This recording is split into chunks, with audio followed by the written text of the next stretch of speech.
Yes, but we can start. Because we have a hard stopper too. You have 5. I know I'm limited to 10 minutes, so somebody will let me know when I'm approaching 10 minutes. Okay, well, welcome to our January Transit Riders Council meeting. I'm going to postpone approving the minutes until we have a couple of more members arrive, so we will have a quorum, an in-person quorum. Also, my chair and board report is going to be of a more general and detailed nature because this month's meetings are next Monday and next Wednesday.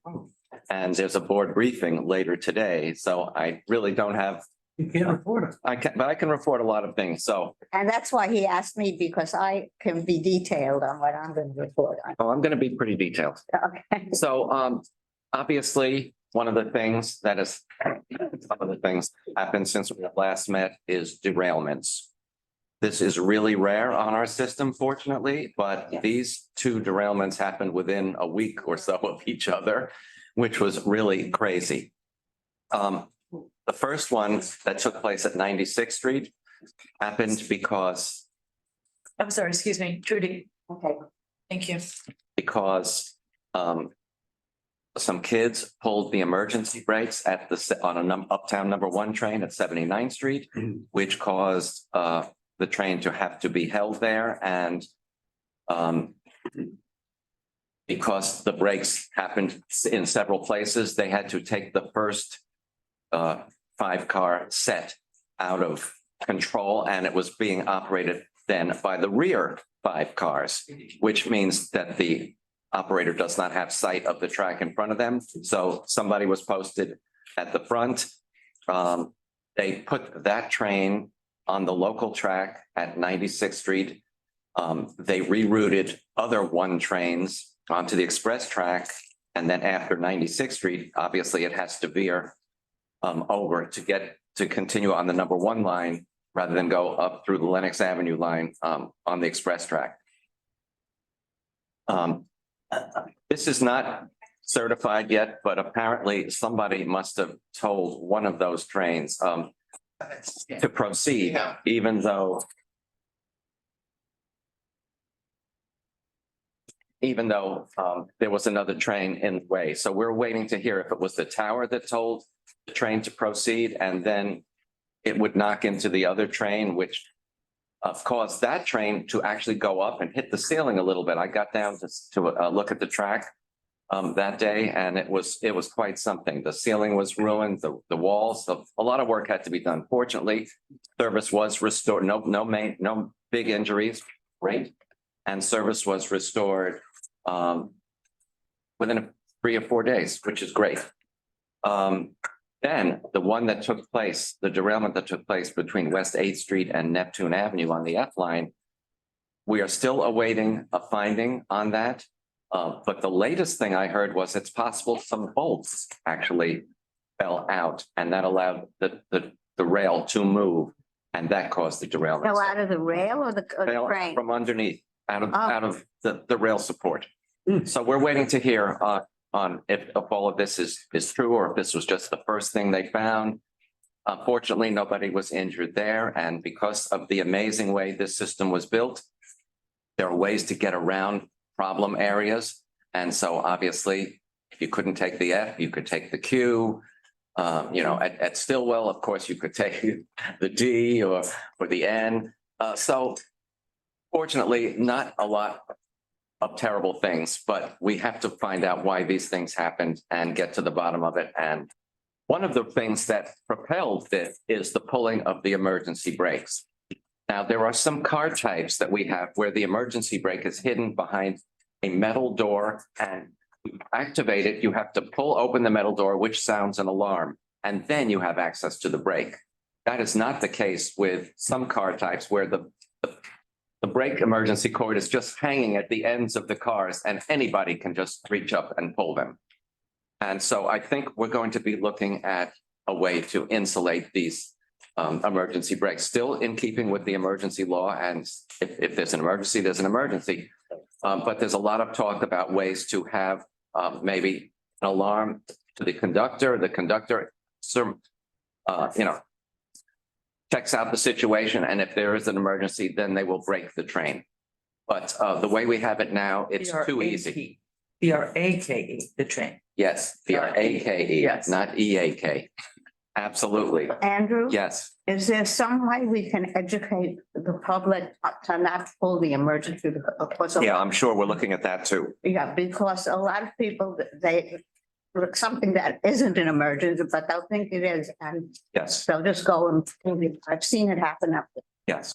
I mean, I believe it or not, and this is not recently, but somebody lost their balance and they reached up to grab something and that's what they grabbed. That's possible also. So that was not good. But no, that's a real problem. There is another problem. Well, maybe we could do that in educating the public, just put something out, not wait for it. I think the MTA has it in their mind to put out something about, But I'm emergency. suggesting why they have it in their mind and whatever. we can suggest wording, sure. Andrew? Yes. Just because of the F train, because I was actually, funny, I was meeting with Miss Wheelchair New York during lunch, going to our favorite place. And then we saw the F train going, break, and then you hear boom, boom. Not like the one train, boom, boom, one boom. And Did you hear anything fall down, Chris? no, No. No. no. And the only thing what we're seeing, what I saw, and there's been an issue over in that section in Coney Island. And Stu, you know this as well, because the people were complaining was noise pollution when they're trying to do track work or when the train makes the noise.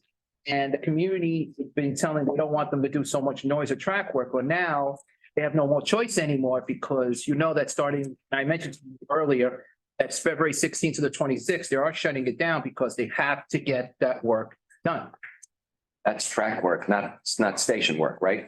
Track work. Track work. Track work. And I think they are doing a station work at West 8 with those poles, but we'll have more details in the next, I think at your board meeting, you're gonna find out. Yes, I will find out a lot more. But just for the record, also, just because people witness it, we did get the shuttle bus in service less than 30 minutes at 12:50.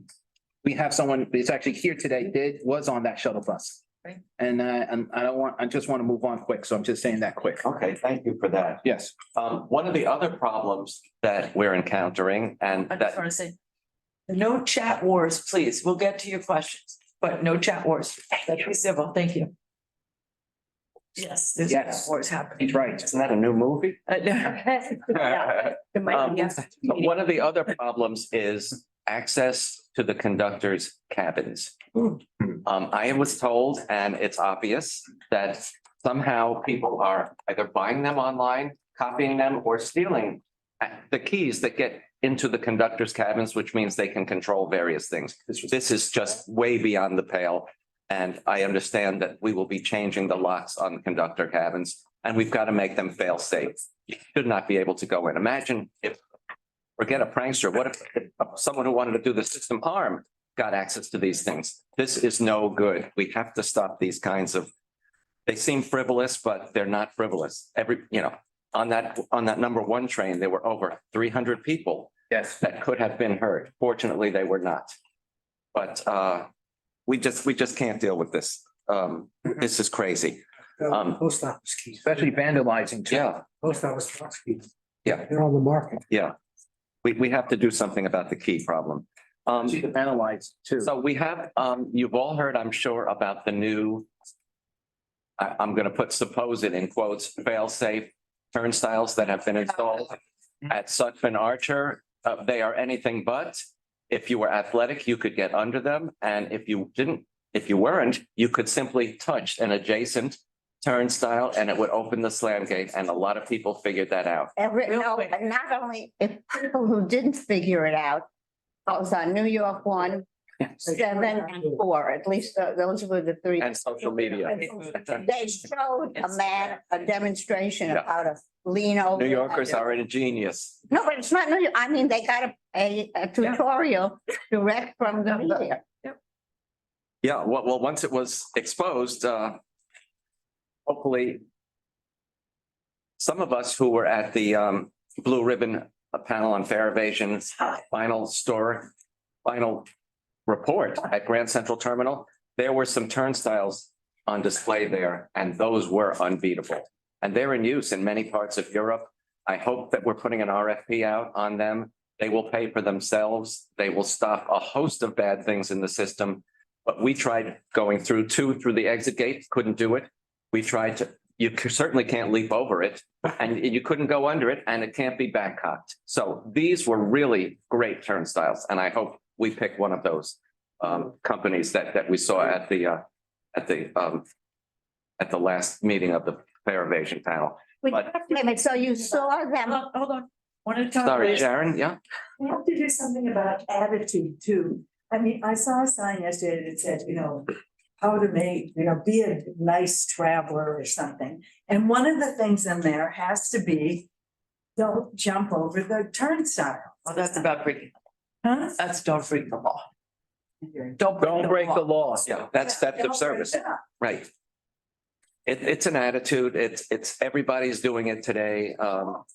Okay. You probably heard about a year ago that someone had actually trained their dog at 125th and St. Nicholas station on the ABCD to go under the turnstiles and push open the slam gate. I bet there was a ton of dog adoptions after that. Yeah, it's what the dog had. a- dog, yes. It's on Instagram. It's, yes. So I have a very silly question. So then if this one that they installed was problematic, how do they choose that over the other one? that Yeah. Could have had for the demonstration process? My question. I think it is worth noting, something that was brought up at the I can answer that. testimony in Albany yesterday was that these fare gates actually do have a lower instance of fare evasion than the typical. Lower, but not They're zero. not full through, right? But it's The interesting that reasons these were selected was because they were developed by Cubic, who is our Oh, you didn't have to say another word. our fare, the ones that we saw that were from Europe were not, they will work with any fare processor such as Cubic, whatever. Obviously, they have to be workable with Cubic, so. Has anyone questioned why Cubic gets all of these contracts? I know they're let out to everybody. And this dates back to when I was here. And we were first doing, stopping using the tokens and doing Metro cards. And I don't know how many people bid, and the question came up then, 40 years ago. Why Cubic? And every time that there's something new. They were the winning bidder. Yeah, but why are they? They got Path as well. Why are they always the women or the winning? I don't know, maybe They I'm don't just. do, they're not doing the e-ticks on the railroads, which makes for problems with their integration. Actually, But everything, but I can tell you, and I can give you chapter and verse going back 40 years, that's that okay. everything on the subways. Yeah, no, it's okay. It's a. Well, I would like, if I should present it to the whole board or something, or Andrew, I'm just presenting to you, Mhm. that I have a very suspicious mind. I think that there are a lot of people who would like to know how to move Cubic into the future. And that I may, don't know about why, how to move Omni into the future Yes. and that means how to move Cubic into the future. no, that's not my question. My question is, why is it always Cubic? It's not always Cubic. Who has gotten anything else? The Cubic does not have the Long Island Railroad and Metro North. On the subways. They're the ones who are working on that system. They got that contract. They got the contract. Okay. Bidder of the contract. Yeah, they were the winning That bid. doesn't mean they're going to get the next round of turnstiles, however, Right. but they have to be compatible with the Cubic fare media and sure So they will be. therefore it's gonna. Because it's a great contract to get by some company. Because Cubic, it has now become compatible with itself. Yeah. And they probably don't share all of their information with other bidders. Let me move on because we, Okay, I'm sorry. I am, I know. you have heard, there are new congestion pricing lawsuits.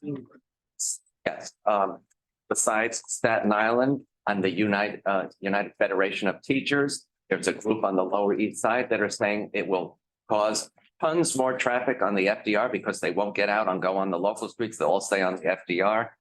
I mean, this is an assault on teachers who are coming to the central business district from the Bronx or Staten Island. Don't forget the woman who drives in from Cold Spring to go to her dentist from her second home. Yes, from her second home The upstate, woman from yes. Cold No, Spring who but- drives in from her second home to go to the dentist. No, but the teachers in Lower Manhattan have also joined together. Yes. Because they say, I don't know how they know I have teachers who live on the Upper East Side and everything, but that's majority of teachers live either in Staten Island or in Lower Manhattan, both of whom have lawsuits. There's Well- 155 teachers who would be affected apparently on Staten Island. Oh, And let me, Jersey. let me go on. One of the ultimate ironies is that the way New Jersey is screaming at us, they have let New Jersey Transit go almost over the fiscal cliff, which is why today there is a massive demonstration in Newark Penn Station to oppose the 15% fare hike that is being recommended for New Jersey Transit by Governor Murphy. Now, That was yesterday. no, Yes. protest is today. No, but I announced it yesterday. Yeah, yeah. So today, gotta give a day for protest them. Get ready. They've just increased the rates on the Garden State Parkway and the New Jersey Turnpike. Why couldn't a portion of that be allocated to NJT, which 85% of their commuters use to access the central business district? However, we will see where this goes. If they don't get this, there will be some bad service cuts coupled with this is just between all of these lawsuits, this could delay the hoped for May implementation of congestion pricing because they all have to be adjudicated. Some will undoubtedly appeal. And it really, we have heard, of course, that CBTC installation on the A and C lines in Brooklyn is now suspended or because we do not know if we will get the capital dollars from congestion pricing. And Lisa has this wonderful sheet, 5 sheets, borough by borough, to show everybody what projects are at peril if congestion pricing does not happen. And there's enough for all 5 boroughs to share in this misery. It shows what projects are underway or completed and what projects are at risk without congestion pricing. The Regional Plan Association just released these today. And it's by all 5 boroughs, including Staten Island. And they are also working on them for the counties outside of New York City. Someone pointed out to me that I am the age of the infrastructure. And if people were aware. You that are it's not their 100 years old. grandparents Who are trying to get. You weren't people born in out of nineteen oh four. I mean, it puts it in a whole other. I don't know. That was the way she said No, it. I know. We have more. Andrew? Besides the lawsuits. Let me just respond to Sharon for 1 second, which is, as I have said over and over, we are so fortunate to have this system. Other cities cannot even think of having a system like ours. They couldn't afford to build it. We did, and we've expanded it somewhat, but we have to take care of it. The less you take care of it, which is what the capital dollars from congestion pricing are going to do, not to mention make a lot more accessible, new signals, new cars, but take care of the existing infrastructure. If we don't do that, we're going to lose this fabulous system piece by piece, and we don't want that. Stuart. So besides the lawsuits, there's still some pending exemption requests. So There are. they really need to consider that. Certainly with government paying itself for vehicle, like building inspectors. They use sedans and sedans aren't exempted, or our social workers. So they really, City vehicles, I think, the city vehicles for the purpose of city business are exempt. I don't Personal believe that's- vehicles. I don't believe that's accurate. It's sedans are not included. And unless you're identified in the vehicle and traffic laws, an emergency vehicle, then you're not exempt. So certain trucks and If the vehicle has a city of New York on its license plate, it's not exempt No, yet. it is. no, not according to the way it's written. Specialized vehicles are. You're right, but so. Vehicles that So are there's- outfitted with special equipment to address. Right, Right. but regular sedans, this is still something that, it's silly for The government to mayor pay. should take the subway and know what it's like. He does, No, but not all of them. But just to say that those other exemptions are pending besides. Well, Well, there's, hold on, the conversation continues. Yes, Because there are still and I'll talk about this from my report, but the SAPA process, the state process is still open. Right. And the board has not voted on the final plan yet. Right. So conversations continue, but It doesn't mean that the mayor was correct when he said this is the conversation starter, since his signature is on the documents initiating the plan. So The public hearing process begins February 29th and the first week of March. Karen, that's correct. Karen, As well as I do, after Karen. Chris, I was curious about powertrain. Things like Uber and so forth. Like, do they get a discount or? How does that work? Uber? Well, Uber helps. Oh, Uber. Specifically, they have a. So if there are vehicles that have a disabled plate that's registered, they are exempt. Yep. So if somebody, Senior travel, like to medical appointments and so forth. so if it's somebody who's like in an ambulette that's registered as disabled travel, then they should also, because they should have disabled plates, should be registered and should get an exemption. If it's you driving your own car to a doctor's appointment, No, but if it's not an Oh. ambulance, it's not, but you know how they have like yeah. No. Thank you. Take you to doctor's appointments to pick you up from like a procedure. That's like an ambulance, that's. no, it's not. I don't know this. Uber or Lyft are gonna pass it on to the customer. Okay, that's what Something kind with of Medicare that they. Medicare has, that was something that that TMRB looked at very closely. Okay. And with Uber and Lyft, if they are the per fee per fee charge is $275. That would be passed on to the rider for an entrance into the zone. So I'm sorry, I have a question, just for clarification about that. So if it's an e-hail vehicle, right, where transit is paying the first $40, where that vehicle be exempted? Or do they have to apply for that exemption? That's a question I think that we need to. accessoride, I think. It's like. It is accessory, they're exempt. Accessory, they're exempt. That's They're for sure. exempt. If they have the accessory permit, because Q did mention this, and I actually can, because it's in the book, they will be exempt. That's my question I was going to bring up at my hand, and thank you, Ms. Wheelchair, to bringing that up, because it's in the book. The problem is, and I'm glad Karen, you and Ms. Wheelchair did bring it up, because the problem is not everyone knows about it. And here's another part. There's a lot of disinformation. Exactly. And this is why I like everyone, we all together, we say something, because there is a lack of information, and half of UFT is not really looking at it, because some of the UFT staff do have the accessibility or handicap plaque that does accept them, and they do have it, because I've seen a lot of the It's teachers. not just a plaque, it's the plates. They're not using the plates, they're using the plaque. It's the This is what Q plates. told me. It's the plates, So you not the have, plaque. so you have. Either way, to- you're still right, Lisa. If you have the special parking plaque, it doesn't exempt you. You have to have a wheelchair plate. Correct. And they are letting the plaques in because That's how the reader will know. Is it plaque or plate? Plates. both.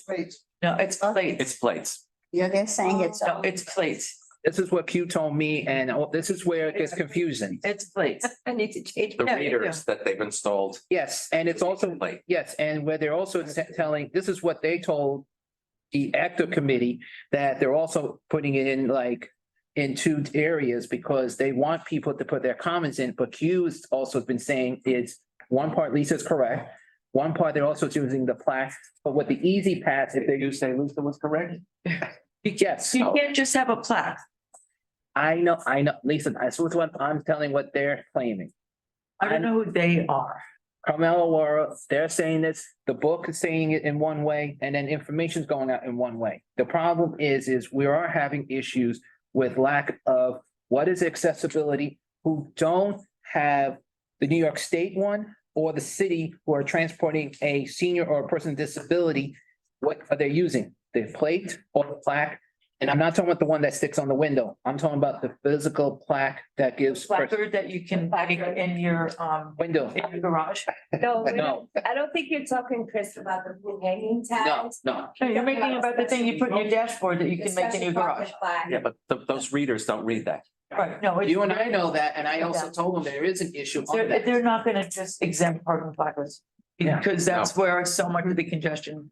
And that's where, and Lisa, as you and I are both saying, we need everyone to put their comments in. We're gonna, The public hold hearing. on, let's get there. We'll get there. Let's start Yeah. there. Let me go on, because we have a lot to talk about today. And we also had a question about the derailment at 96th Street and the cause and the way that happened. Yes, we are awaiting the final decision on what precipitated that. Obviously, we know one train was given the go-ahead. And that should not have happened because the other train was right in its path as it veered from the express track to the local track. So we are awaiting the final decision, whether it was the tower, whether it was someone on board that said it was okay. We're awaiting that. So Andrew, just wanted, so the NTSB is investigating and They are. their portal. And one of the things they've recommended, by the way, that I think is a great idea is forward-facing cameras on all the trains. That would yeah. solve a lot of good things. Is there someone on the tracks? Is there an animal? Is there, God forbid, a terrorist down there? Having forward-facing cameras lets you know in advance what's ahead of you. Who recommended that? The NTFC? Yes, Yes, they did. yes, they did. Obviously, we're not gonna do that. And some of the things they recommended, like the interfacing cameras on the cars that are going to be retired soon. But we have lots of newer cars on most of our lines and it can be installed. Let me go on to this pretty controversial service change that may take place this summer on the G line that people are all up in arms about, which is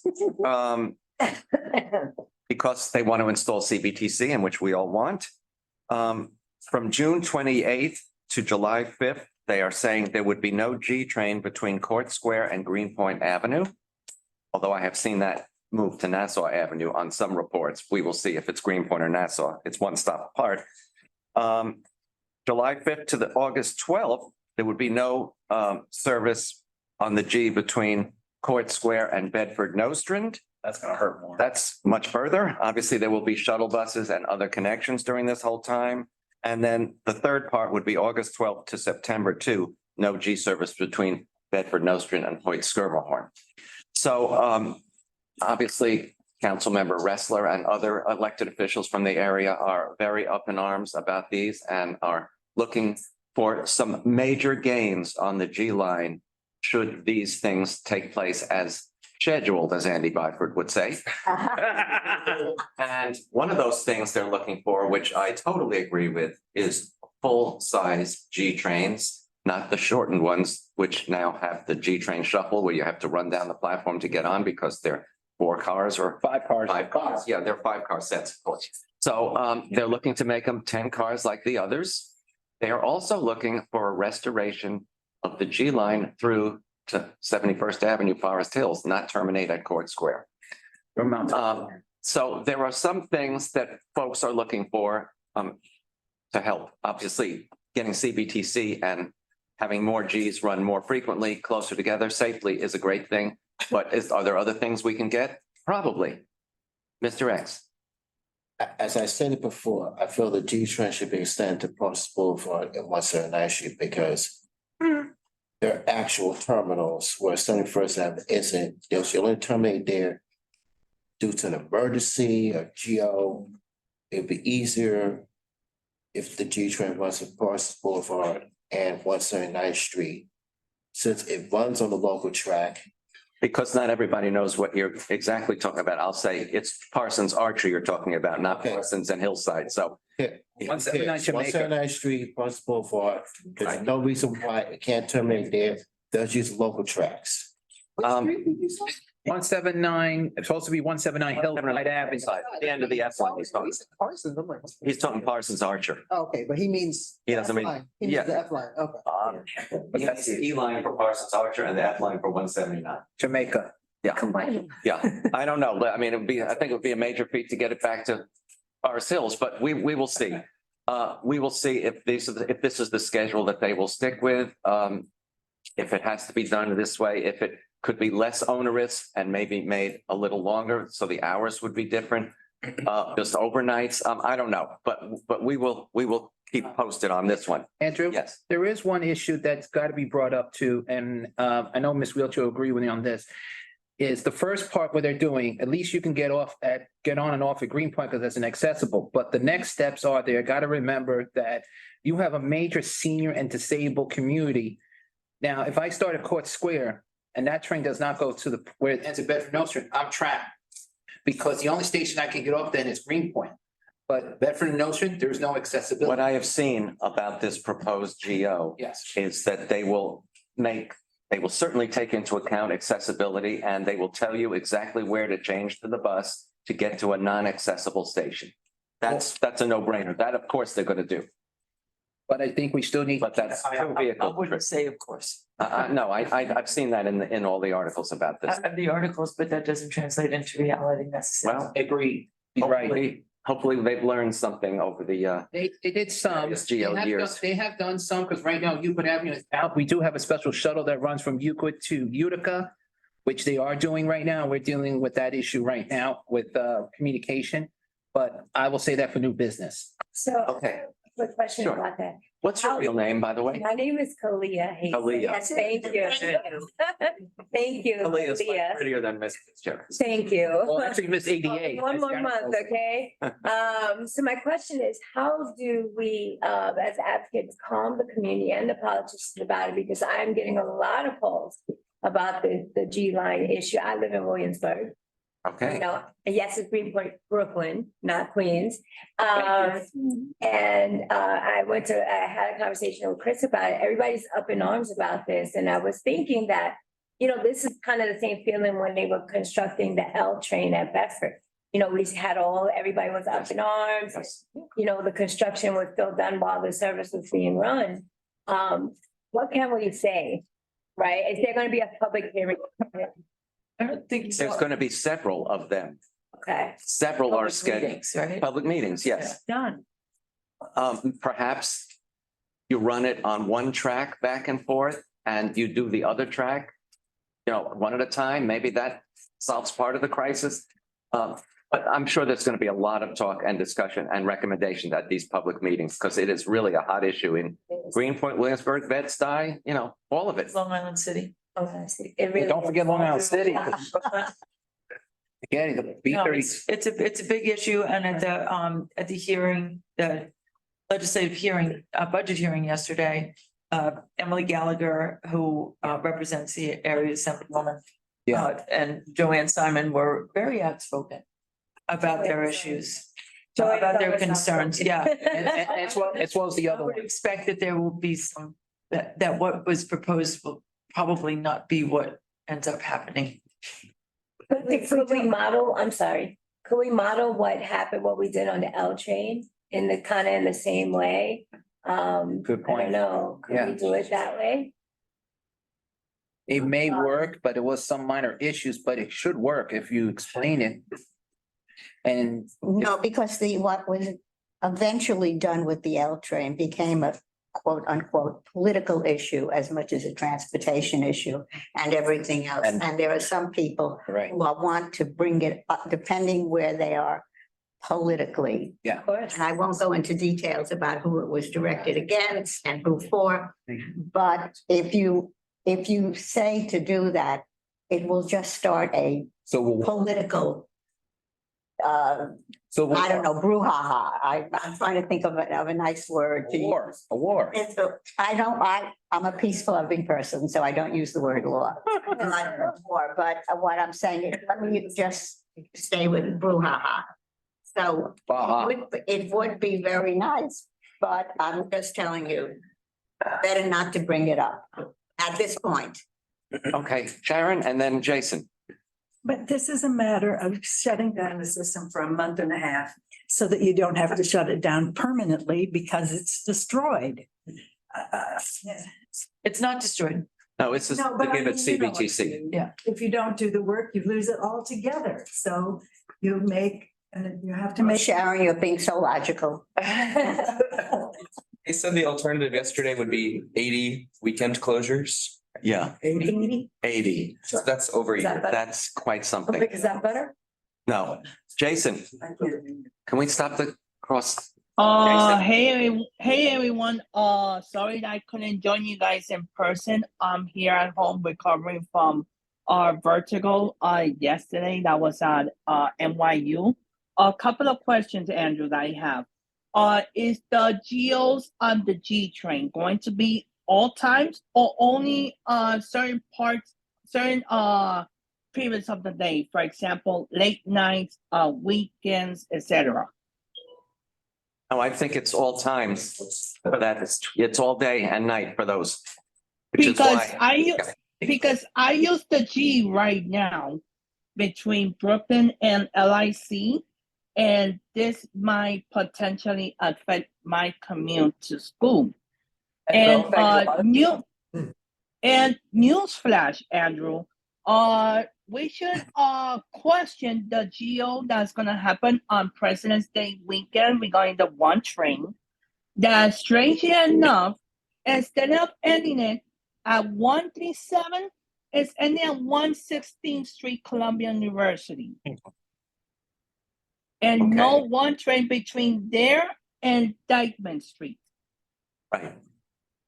Instead of having the one either going to 148 or ending on 96th Street, because there's no 88 stations north of 96th Street.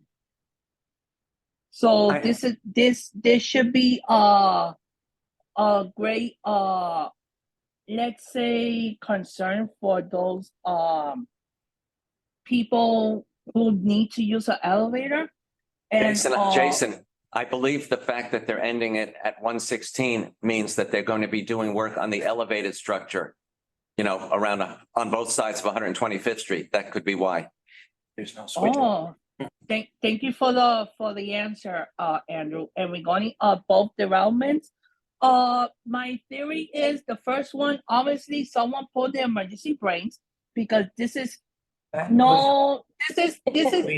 becoming an epidemic. And newsflash, I've been asking this since Sally Librera days, and still to this very day, I don't get a clear answer of why the train brakes are activated. People pull them.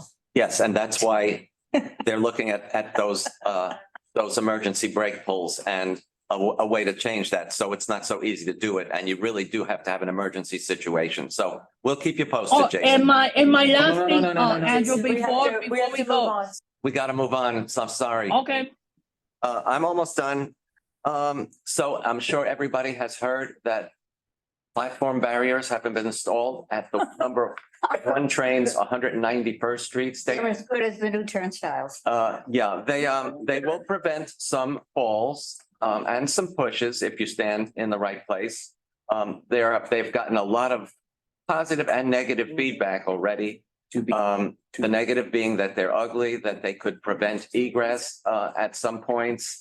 And obviously, the key to this is that only works when you have a line with one car type, which the number one has, the R62As. So the doors line up. Obviously, on the A line where you have 179s and 46s and 211s, the doors will not all line up.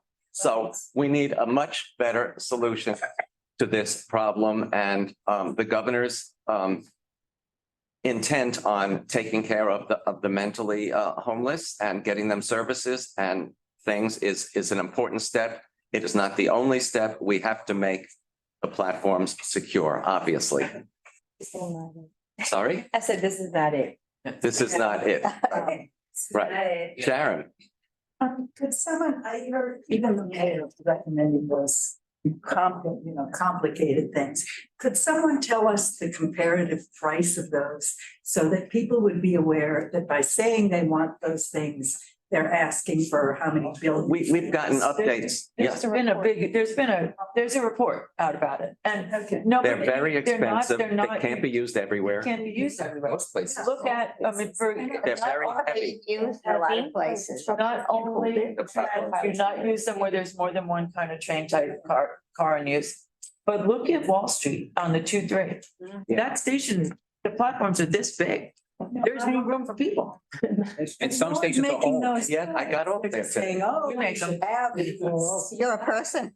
I have a question for you about those. Also, they won't work on elevated platforms. They're very, very heavy. That's what I was going to ask my question. If we already are having difficulty with signage and the trains being level with the platform for wheelchair entrance and exit, how is this gonna be a barrier to, you know what I mean? Like if, Yeah, no, there's definitely a better way, but Oh, you're- what these yellow mesh gates were designed and installed and fabricated by in-house crews. Right. So they saw a need and they designed it and they installed it. So, you know, hopefully that's a step in that it fills a void that they saw, literally. And these very same gates are also going into Clark Street on the 2-3. And I think it was West Eighth no, it can't be West Eighth. Yes, it is. Yes, it is F and Q.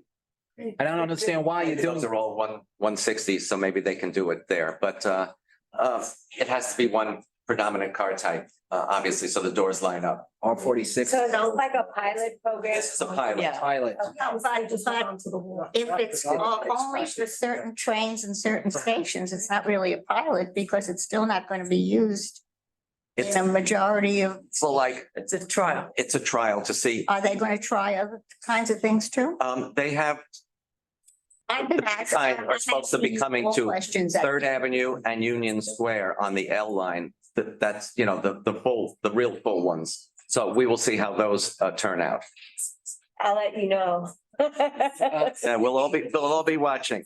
And the last thing is going to be my introduction to Trudy's report, because obviously really good news is phase 2 of Second Avenue is moving forward with 3 new stations, thanks to Senator Schumer's work in Washington and the governor helping with New York State. And the New York State budget is pretty transit friendly in many ways. So Trudy?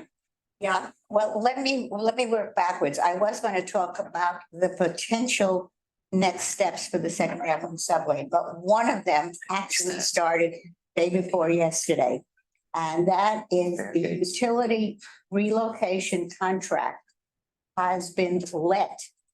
It's $182 million.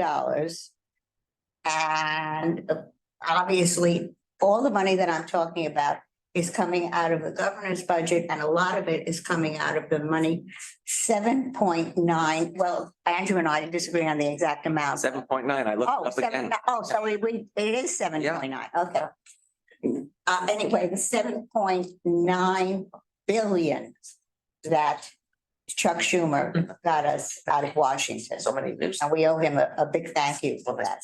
But Kathy, Governor Hochul has put a big piece and also is looking for more things. So let me first talk about what is actually happening. And as I said, the utility relocation contract has been led. And it is also, besides everything that it's doing for Second Avenue subway, it was led to, after a lot of, bidding, to a New York City firm, which means more jobs for people in New York City. And this contract is for, well, phase 2 is all of phase 2 that I'm going to be talking about is 96th to 125th Street along Second Avenue, and then ending at Lennox, right? Between Lexington and Park. Between Lexington and Park.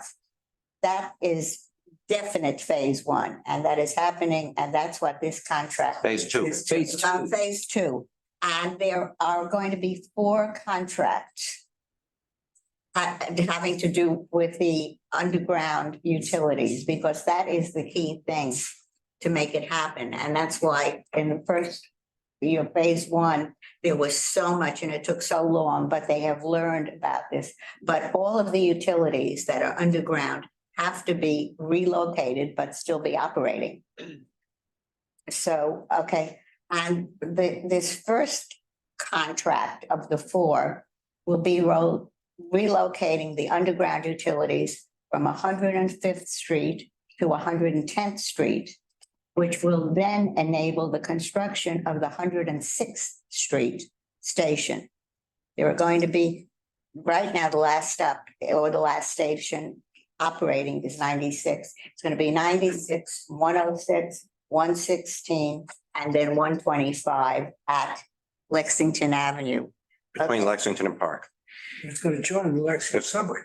Yeah, and the Metro Okay. North Station as well. And the Metro North Station, but many of you might have heard that, yes, it's going to connect to the at that 125th Street stop to both Metro North and the 4, 5, and 6. There. Now, was a lot of talk about this work going then to all the way to the west side and connecting up with the that is a potential. And the governor has made that or tried to make it clear that this is a potential depending if we get the funds, depending on the time, depending on everything else. If it happens, then it would connect the queue stop at 125th would then go west and with stops at Lenox, St. Nicholas, and then Broadway. And at these various stops, it would connect up with the A, B, C, D, and the 1, 2, 3. The Broadway, the one only stops at Broadway. So that would be the connection there and, okay. But it is hoped that this can happen and happen as soon as the utility relocation contract all the way up to 125th Street is completed. Because then they can, you all know about the way it's done, about the tunnel boring machines, or if anybody has any question about tunnel boring machines, I'd be happy to tell you. We don't have about time for that now. But anyway. And you should all know that the layup tracks after 125th Street Yeah. are scheduled to be extended as far as Lenox anyway. Yeah, but it is the last stop on this phase 2 will be Right. 125th Street and Lexington Park. Park between, yeah, I think they're calling it the Lexington Avenue stop, but whatever. I don't think they have a name. Calling it 125th Street. 125th and Lexington, whatever it is, that's where the station will be. But if this potential second phase, phase 2, second phase of phase 2 can happen, then they would save at least $400 million by using the tunnel boring machines that are already there to just do with the utilities going all the way over to the west side.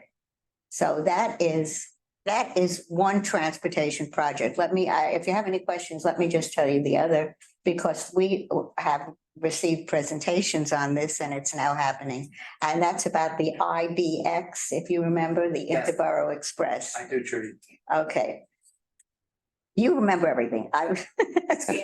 Just to make sure. I live in Brooklyn. and it's- Anyway, the one that has been now chosen by the State Department of Transportation and the governor, and the one that she is in her budget and she talked about in the State of the State message, is the one that is using the existing tracks. It's light rail. And it's using the existing tracks that are existing freight tracks now being used for freight trains. And I have now found out that there is still one freight train a day that still uses these tracks, but it will no longer be used. And it will be used for light rail. And the whole thing is, as Andrew pointed out to me, there really is a way of going from Brooklyn to Queens without going through Manhattan, but it gets. Several ways. And we got the G train, which we've already talked about. But the way this was presented is that this will be directly, without having to change, without having to do anything else, direct connection between Bay Ridge, Brooklyn, and Jackson Heights, Queens. Roosevelt Avenue, Jackson Heights. I am just saying that the stops, these stops. Yeah, we're running out of time. So Okay. go on. 3 minutes. Okay. So that is basically, and it is now handled because the environmental review and the planning studies have now been completed. And that's when the IBX was chosen, the light rail, et cetera. The next will be, the next step is formal design and then the actual engineering of this IBX. How long that's going to take, we're not sure, but there is a commitment again of the funding for that, okay? And then the other thing that's in the governor's budget, and I asked a couple of people to make sure, is that there is a lot on climate resilience and flood mitigation. And while this is an environmental part, they put it in the budget under environmental, et cetera, but it does have some relevance to the subway system, especially because we all remember all the Niagara Falls in the middle of the subway and the water coming down and everything else. So that when they do this work on climate resilience and flood mitigation, they will also, besides taking all the areas that are prone to floods, they consider certain subway stations and also part of this thing. Some are quite prone to flooding, as I'm sure you've seen, and the Hudson line of Metro North as well. Okay, but I'm just talking about the subway today. But yes, it will has, well, this mitigation, this climate resilience also on Long Island and the Long Island Railroad track is what, but I am just presenting today. I'll do a wider presentation when I do the PCAC. But anyway, that's about, the money, but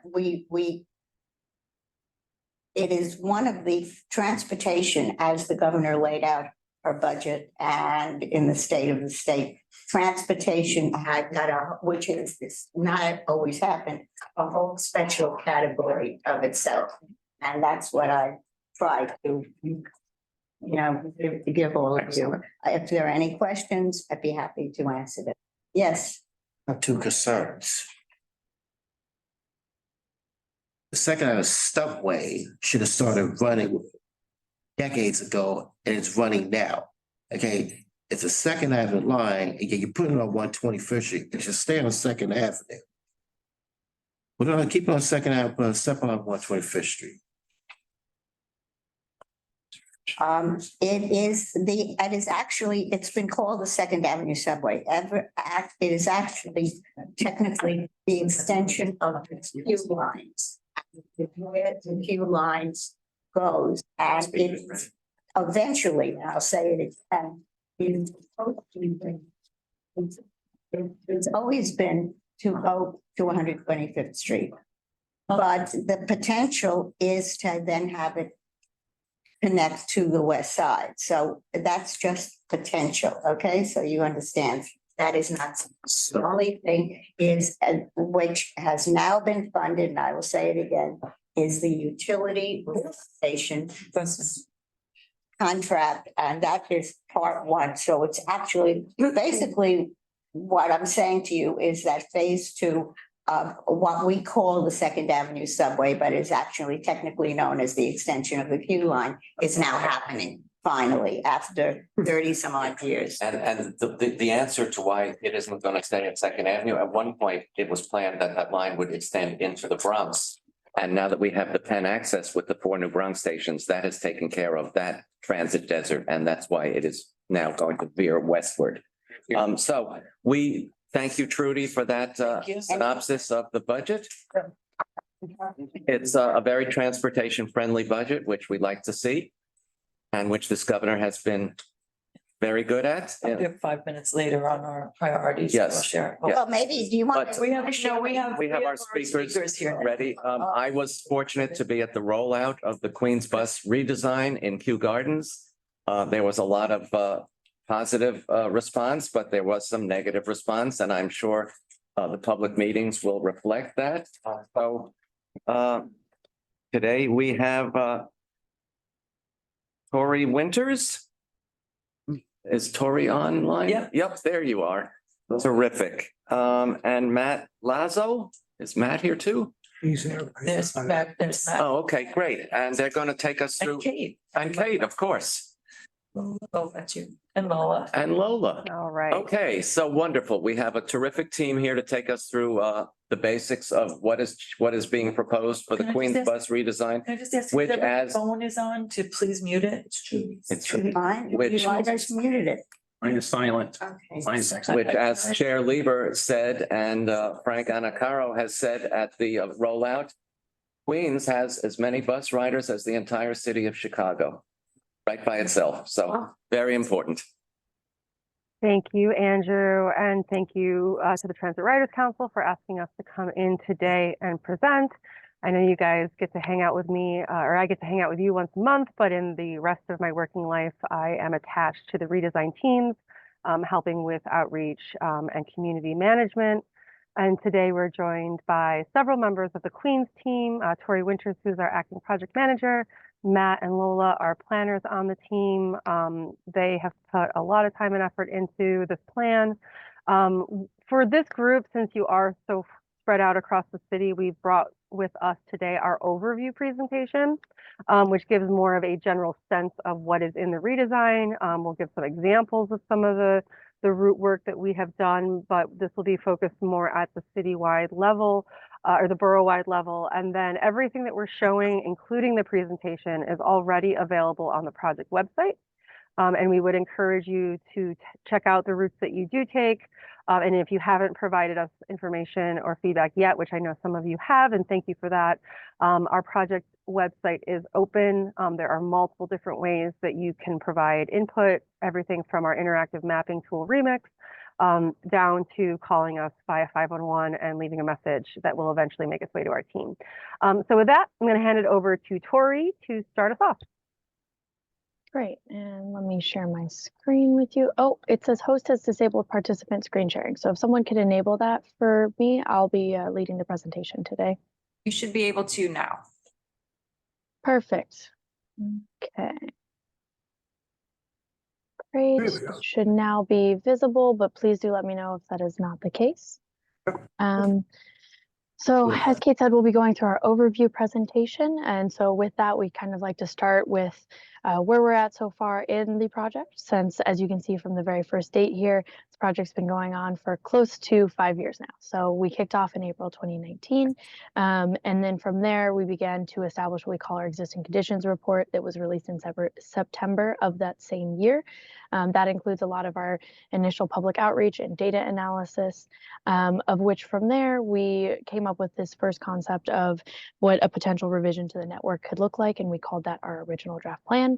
This was released December 2019, and then we started outreach at the beginning of 2020 on that. However, as everyone knows, shortly after the beginning of the new year in 2020, obviously the world went into lockdown and the pandemic began, and so with that, we took an 18-month public pause for COVID-19. So that was in March 2020, but obviously we were still working behind the scenes. And I think a lot of that has to do with the amount of response and feedback that we got from what we initially released in December of 2019. So we took those 11,000 comments that we received and decided that, come December 2021, that what we had originally released wasn't really a good fit and a good place to start from. So we withdrew the original draft plan officially. And then in March 2022, we came out with what we call the new draft plan. And so then we started all over again with a round of outreach after that. So if you'll recall in the spring, summer, and then a little bit into the early fall of 2022, we were doing a lot of outreach, both virtually and throughout the borough of Queens. And then from there, we worked with, those 11,000 initial comments, the additional 4,000 we got from the new draft plan to develop what we call the proposed final plan. And so that was released in December of last year. So we're just coming up on about a month. And now we're at the beginning of our outreach that's following that. So we're at this, this red dot in text here where we'll be doing outreach out and through the borough and in the public throughout, probably the end of the second quarter of this year. But with that being said, we, as you'll notice, the final 3 italicized steps here don't have dates attached with them, other than to say that if things keep moving forward and we complete the steps and we complete outreach to the satisfaction of hearing from as many people as we can, then we would move to public hearing, followed by a proposed final plan addendum. And just to provide a little context of what that addendum is the addendum takes all of the feedback that we're hearing through this next round of outreach, as well as anything we hear at the public hearing, and is developed to kind of supplement the plan that was released in December. So saying this is what we're changing in that plan based off of all the feedback we heard. And then we would take the combination of those 2 to a board vote. So to be determined on what the dates for those are, but if everything was to keep moving forward, this is the order in which they should happen in.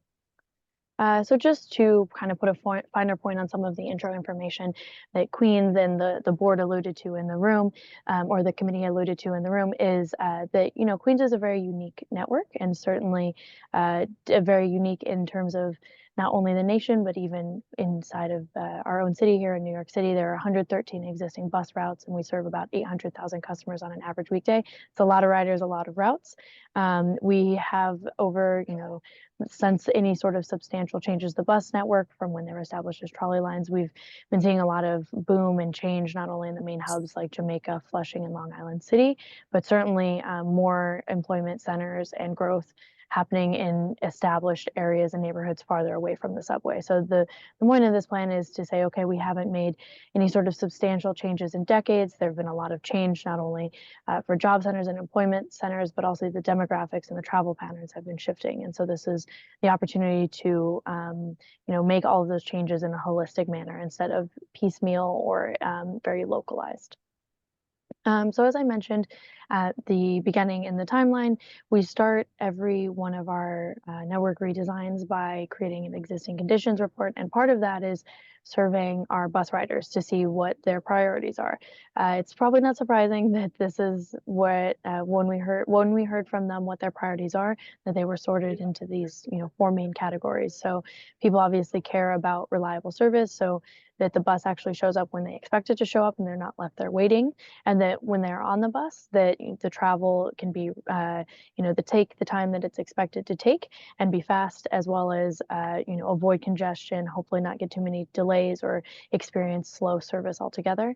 And then, of course, another aspect of reliable and faster travel really ties nicely into better connections and simplified service. So better connections, not only from connecting to other bus routes in the borough or other modes of travel in the borough, but also thinking about Queens' relationship and access to the neighboring boroughs. And then simplifying service refers to making sure that our customers, regardless of how familiar you are with the entirety of Queens bus network, or maybe just your neighborhood or not at all, but you want to be able to rely on the bus, that it's simple and easy for you to understand in order to do so. And so how can we achieve these? There are kind of what we call our redesign strategies, or what's in our toolkit here, to hopefully try to address these customer priorities and improve upon them. So that can include simplifying the network with improved route design. So this could refer to straighter or more direct routing, different route types, or thinking about where there's redundance of service and fewer variants. As well as enhancing connectivity. So that could be improving the bus network grid to create new connections, either ones that we know about, so addressing the gaps in the existing network, or connections that are kind of brought to us by the attention of our riders or our operators, as well as strengthening interborough bus travel. Another key theme that you'll hear about in the redesign, or the Queens redesign specifically, is building an all-day better frequent network. So this is really improving frequency so people can know that they can rely on the bus, and that it's coming often and is a travel time competitive mode. Balancing bus stops is another tool in our toolbox, but of course we realize that it's a delicate balance to balance the bus stops. And so I think you'll notice, especially if you've been paying attention to the project since the beginning, or even hopping in since the new draft plan, is that we've continued to iterate what the stops are at the route level, or even at the corridor level, based off of the feedback that we hear from our customers. and our operators. And then the next one is expanding bus priority with DOT. While we provide the bus service itself, we certainly couldn't do it without the support and the coordination with our colleagues over at New York City DOT, because of course they are the ones who are giving us the curb space, are helping us with the busway and bus lane treatments to help our buses be able to move reliably and efficiently and safely to and from the curb and along the corridors that they travel down. And then the last two here are improving transit equity, so really focusing improvements and taking the opportunity as part of this project to improve access in the parts of the borough and throughout the network where there's the greatest need for that transit service, as well as improving accessibility. So this means to not only strengthen connections to ADA accessible subway stations or other heavy rail modes like Long Island Railroad, but also working with our partners at New York City DOT to improve the level of accessibility at the individual bus stops themselves. So with that, I'm going to hand it over to Kate to talk about the public outreach that we had done in the last round and where that brings us to. Yeah, thank you. So just some examples of the types of outreach we did on the new draft plan. We are deep into the outreach on the proposed final now, utilizing some of these same tactics. But for the draft plan, we host workshops, one for each community board, which helps us dig into what we are proposing by geography. We hosted a number of in-person open houses, which we will be doing again this spring, in addition to pop-up events, both with our mobile MetroCard sales vehicles and in other locations. And then we will also be distributing brochures. Our traffic checkers, which are part of our operations planning team, will be going out in February to something like another 42 locations, just to help get the word out, drop some leaflets. They're multilingual. They'll hopefully help drive some more everyday customers to the website to help us gather more opinions on what we're proposing. And we'll continue to take that into account as we finalize our proposal. Next slide. We heard a lot on the new draft plan, although nothing compared to what we heard in the first 3 months that the original plan was out in 2020. But we got about 4,000 comments, and we were able to break those down in a number of different ways to help us understand what customers were saying. Comments focused on things such as routing, bus stop spacing. We got a lot of good feedback on operations, and especially from our unions and our operators. It is a balance, though, as Tori said, because there could be one bus stop where we get the exact opposite from 2 different customers, or a routing that we think makes sense, but the roadway might not be advantageous for the community. So that's why there's this huge give and take back and forth in conversation about how we take these plans from theory to implementation. Back to Tori. 27. I'm gonna take it over from here. Thanks, Kate. So let's talk a little bit more specific about the proposed new bus network. So we are proposing 121 total routes as opposed as 113 existing routes, and that includes 91 local routes as opposed to 83 existing. And we are proposing 30 express routes versus 30 existing, and that includes the QM3 proposing to be retired, and the new QM65, which is a route from the southeast of Queens going to downtown Manhattan, which is a service that we do not have today, and we are really happy to be able to provide. Next slide. So as part of one of the redesign strategies that is improving frequency that Tori talked a little bit about in past slides, we're proposing to expand the all-day frequent bus network. So all-day frequent means 10 minutes or better on weekdays between 6 a.m. and 9 p.m. And this service allows riders the freedom to board the bus throughout the day without having to plan their trip, to check a schedule. If they miss a bus, they'll have to wait a long time. So currently we have 60.1% of the population lives within a quarter of a mile from this type of bus service with all-day frequent network. We are proposing in the final plan to expand this access to 68.9% of the population, which is about 200,000 more people that will have access to all-day frequent bus network. Next slide. We're also proposing to expand the overnight bus network. Currently, 76.5% of the population lives within a quarter of a mile of bus service with overnight service. And we are proposing to expand this access to 127,000 more people, raising this access to 81.9% of the population. So a very large percentage of the population will have access to overnight bus network. Next slide. So proposed bus stop changes, it's a very important part of the redesign. It consists on bus stop balancing. We've been saying this, that increasing bus stop spacing speeds up buses and improves reliability for customers. Each stop removed saves about 20 seconds, and that's why bus stop balance is such a helpful tool in redesigns. Since the new draft plan, the average bus stop spacing by route has decreased based on public comments that we received flagging critical stops, but it's still a really significant improvement and should help improve bus service throughout Queens. So it's important to say too that we carefully analyze each stop before making a decision to remove.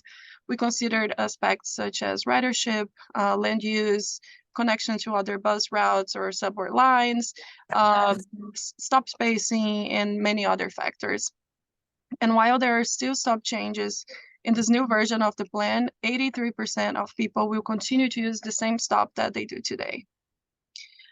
In terms of route types, it's a little bit in the bottom here of the slides. We currently operate local, limited, SPS, and express route types. And as they exist today, they do little to indicate what pattern of service each route provides in terms of frequency, stop spacing, bus priority. So to address this issue, we're now calling them the local and limited that we already have. We have the new rush type. We have the SPS that is existing, and we're also calling them crosstown and express. Each one of these route types serve a particular purpose with different guidelines for stop spacing and service frequencies that you can see here in the slides. The local routes, it connects to local neighborhoods. It has lower stop spacing. The new rush route, it connects the outer boroughs neighborhoods to take them really quickly to a bus or subway hubs or main destinations. They run more frequent during peak hours. The limited routes, they serve high demand corridors and they have frequent service. It's part of what I was talking about earlier about the all day frequent service. Most routes, in most limited routes are 10 minutes or better between 6 a.m. and 9 p.m. on weekdays. And the SPS or crossed-out routes, they connect key destinations across longer distances, and they also have all-day frequent service. I also just want to call your attention to the top right here. We have this chart with the route type and the average stop spacing. I just want to talk a little bit about the limited. That you see this average stop spacing actually went down because in some cases they have lower stop spacing because they're serving the purpose of more of a local route. They might be the underlying service of the rush route. So if the rush route is running on that segment and it's only stopping on main destinations, the limited is going to be serving more stops there. We still call them limited because they still serve high demand corridors and they have frequent service, so they are still different from local, but they have lower average stop spacing. Next slide. So another way that we are working to improve the bus network is through expanding bus priority with New York City DOT. DOT seeks to expand the rollout of bus priority streets improvements and the improvement of bus stop amenities. They are working collaboratively with us to meet these objectives, and they have identified 24 top ranked corridors to be studied for bus priority street improvements using several criteria that I'm going to talk a little bit about, but I just want you to look into the map, and you're also going to find this information online and in our materials. We have here the primary corridors. We have also the completed projects and the upcoming corridors that they're going to work on. The criteria that they use to select those corridors is demand for bus service, bus performance, the feasibility of implementing new street treatments, including traffic levels, street widths, the corridor's role in the transit network, and also neighborhood demographics and equity metrics. And with that, I'll pass it to Matt. Thank you, Lola. Just gonna be covering my mouth because I think there's other people giving presentations while we're in the office here, so I don't want the mic to pick up other things here. So we'll go to the next slide. Oh, sorry, we're here already. We'll go right here at interborough service. So some interborough routes traveling within Queens are part of the Brooklyn bus network redesign, and we're only including them here for context only. These routes will not be updated with the Queens proposed final plan. And these following routes are the B7, B13, B20 Rush, B26 Rush, B38, B52, B54, B55XD, and the BM35. And they will all be revised in the Brooklyn Bus Network Redesign proposed final plan, which is due out projected in 2024.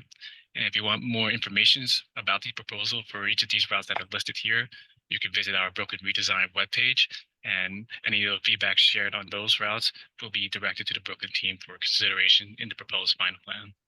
We'll go to the next slide. And now we'll go over the express bus network changes. So we have 30 proposed express routes. We have one new route for the QM65, which is from Southeast Queens to downtown Manhattan. We have discontinue or propose to discontinue one route to QM3 due to low ridership. We're extending to QM64. We are realigning and straightening out the QM63. We have shortened the QM12 and the QM42. We have modified 3 routes in Manhattan, and those are the QM63, QM64, and QM68. Then we have some minor bus stop balancing changes throughout. We also have added some express bus stop routes in the Manhattan, which are on East 34th Street and First Avenue to serve the hospitals, including NYU Langone. And we also have tried to simplifying our network in terms of making it more readable for our users. So we have all those express routes that are labeled with X. We're going to call them QM now.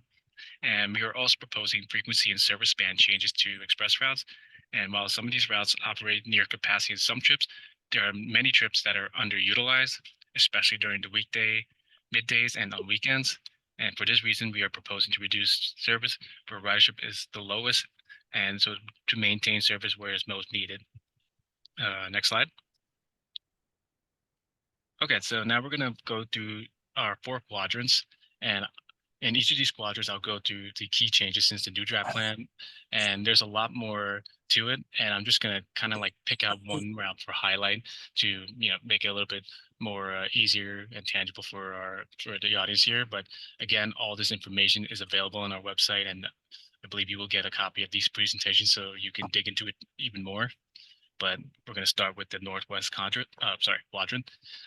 So the key changes since the new draft plan: the Q23 service from Forest Hills to 108th Street is maintained. We have maintained the Q29 service from Glendale to Jackson Heights. We maintained the Q30 service along Juniper Valley Road. We also maintained the Q39 service from Ridgewood to Sunnyside. We maintained the Q47 service from Glendale to Jackson Heights. And finally, we also maintained the Q67 service from Middle Village to Long Island City.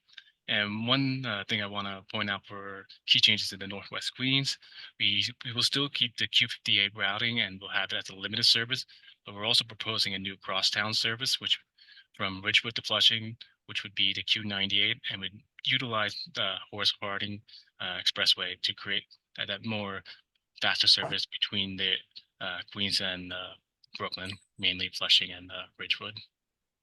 And we'll go to the next slide. Okay, the Northeast Quadrant. So key changes since the new draft plan: the Q17 service from Jamaica to Flushing is maintained. We also maintained the Q25 service from Jamaica to College Point. We maintained Q31 service from Bayside to Jamaica. We maintained this Q65 service to Jamaica Long Island Railroad. And we also have the Q88 service from Queens Village to Queens Center Mall maintained. And for the Northeast, I guess I can point out to one of our strategies of trying to remove branches and make the network more legible. We did that with the Q15 serving the Beechhurst area with the Q15 and Q15A. We have the Q60 Q62 to take over that Q15A branch, and that will also at the same time provide faster service for the Beechhurst area to Flushing. while maintaining the Q15 service on 150th Street. We'll go to the next slide. And Southeast Queens, some of the key changes are that Q1 Springfield Boulevard branch will now be served by the Q36. The Q5 splits into 3 routes, being the Q5, the Q86, and the Q87, with overall frequency increases on Merrick Boulevard.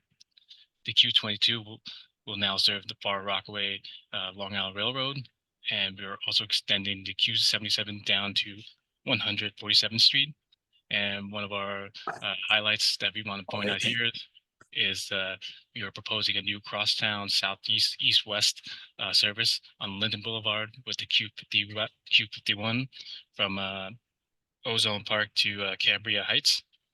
And we'll go on to the last quadrant that we have for today, or in Queens, which is southwest quadrant. So some of the key changes are that the Q10 will no longer be combined with the Q64. The Q11 now serves both old and new Howard Beach. The Q41 service from Howard Beach to Jamaica will be maintained. And the Q51 now connects Rockaway Boulevard A Station and the Cambria Heights. And the Q53 service to Woodside would be maintained. And another thing that we can point out is the Q7, which we are extending it to continuously serve Rockaway Boulevard, and we're bringing it all the way to the 75th Street, Elder Street, JZ train. And with that, again, I'll just want to point out we do have all this information online, but I'll give it back to Kate on, actually, I'll go over this one as well, sorry. So as I was saying, all this information is available online, and we do have our route profiles for every single route that we are proposing changes on. So this is just kind of a quick primer how to review your routes as well, because there's going to be a lot of information. So on top, you have the type of route limited with the color, so limited being red, and we have all the other types of routes that are decoded by their own colors. Then we have the route labels and the destination, the proposed summary. We have the stop balancing as well as the frequency and span of service. And each of these route profiles are followed by the actual maps where you can see the changes. And then that is also followed by the stop list where we are proposing, we have our proposed stop changes on each of those routes.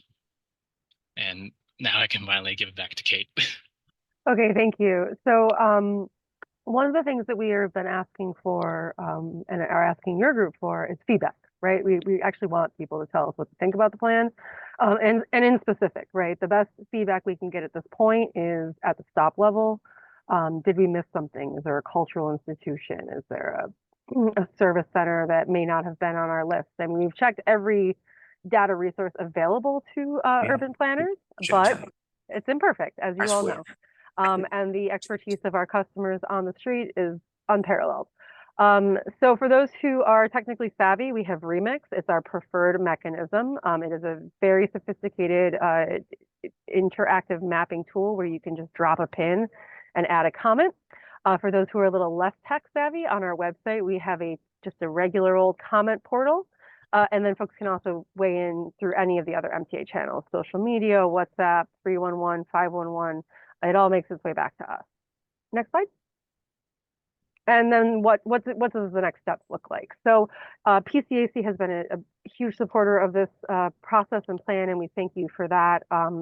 The timeline is much longer than we ever thought it would be, but it does take time to get this type of project correct, and we do want to come correct. So we will be meeting with stakeholders, community boards, institutions, and others throughout the course of the spring. At this time, we expect our public hearing to be noticed and announced for late June. If we meet that deadline, that puts us on track to do a final plan addendum and present to the MTA's board of directors in the fall. If we meet all those deadlines and the board chooses to approve our proposal as presented, we would then begin the multi-month process of implementation.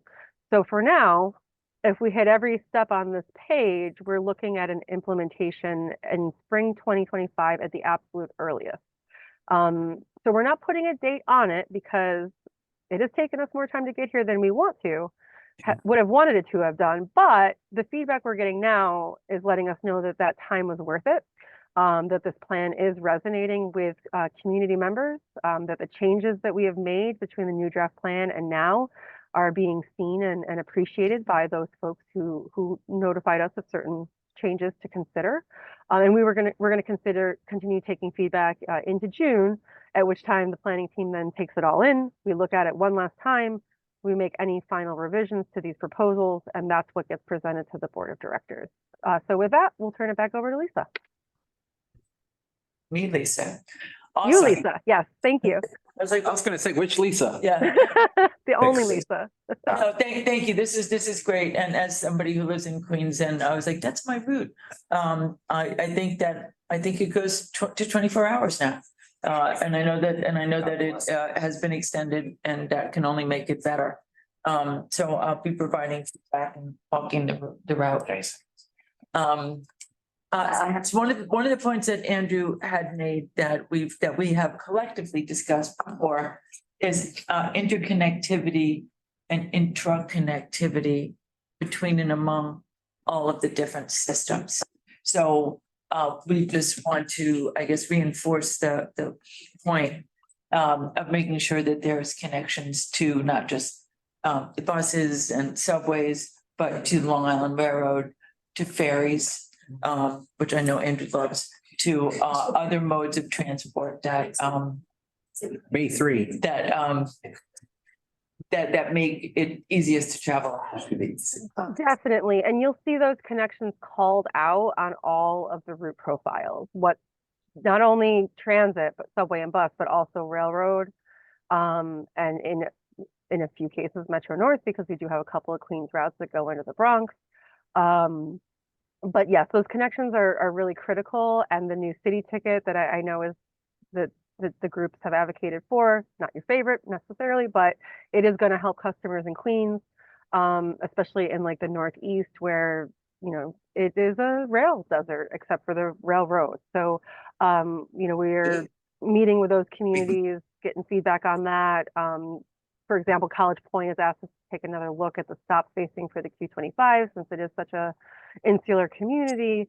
But yeah, you have time if you want to like kind of batch up your feedback and send it to us as a email or through the tools, whatever you want to do.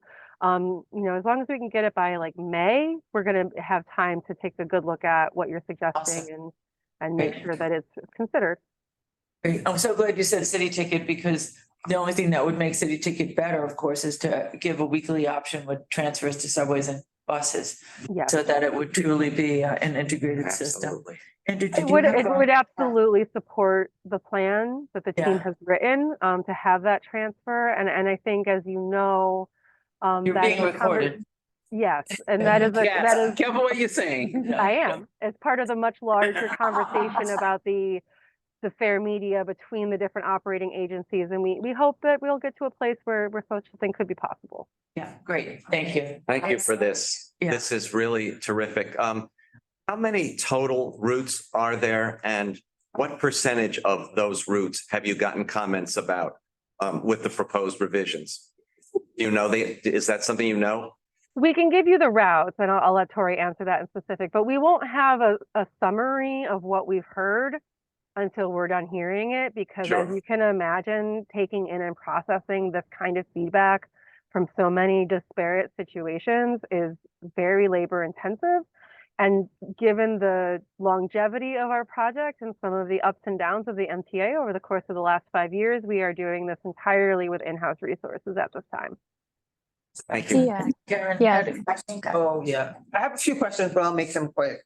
Did we you wanna want me to answer- answer that or no? Oh, do Yeah, you want- Andrew can oh, answer yes. how many routes, or Tori can answer how many routes. Yeah, Great. so we have 113 now. We'd be proposing to go to 121. Some of those are completely brand new routes, but a lot of them are, you know, for routes that say do different tail ends, as I call it. So variants, we're simplifying those out. So some of them are just new route labels, not necessarily new routes. And then as far as the feedback right now, to Kate's point, we won't know that to the end, but on our route profiles page, you can look at the top 25 most commented routes from the last round of outreach, which might give you a sense of Yep. where people are still interested in, like, kind of like going back around this next time to check to see how it was addressed. So like you see top 25 most commented routes, and then either how it was addressed or why it couldn't be addressed in this next version of revisions. Thank you, Tori. Aaron. So I'll make it quick. So yes, to iterate about interconnectivity, I was curious, you mentioned the 4 quadrants. And I do know that some of them have north-south. How easy is it to travel amongst the 4 quadrants? So those quadrants were actually a product of my outreach strategy to help us break down this massive borough in a way that is relatable to the people who live there. But there's massive interoperability, and that's one of the things the team has worked hard to do, is to fill in gaps in service. Now, if you're a Queens rider and there's still a trip that you don't think you can make easily, we want to hear about that.